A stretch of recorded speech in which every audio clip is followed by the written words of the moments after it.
I was terrified to realize that, at every stop, I kept seeing the same old woman. Even when the train was speeding, she still appeared outside the window. After I got off, I walked toward her. She stepped back a little. I told her not to move. She kept the same distance from me. I felt helpless. I thought she was messing with me. I turned around and left. But when I reached the other side of the cliff, she appeared on the hillside across from me. I tried to get away. No matter where I went, she always stayed in my sight and never changed. Right when I was about to break, I ran into a woman hiking. I stopped her. An old woman keeps following me. I told her to go over and ask her. Thea agreed. They seemed to exchange a few words. Her face changed instantly. She glanced at me, then ran off in fear. Thea slammed into me. I turned and ran. When I reached the town, she was still right there. I even started to doubt whether this was all in my head. I went into a hotel for help. I asked if there was an old woman outside. A man said he could see her. He wanted to invite her in to walk. She said something to him. He looked at me in terror, then bolted like he'd lost his mind. I was shaken to the core, and she stayed outside the hotel waiting for a full day and night. I had no choice but to stay inside.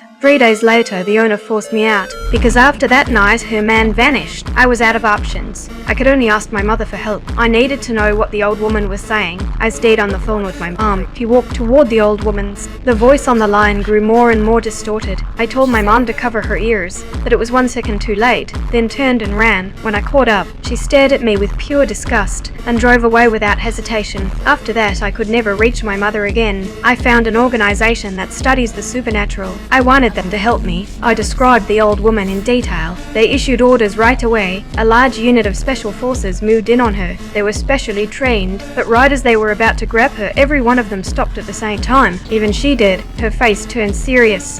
Disengage.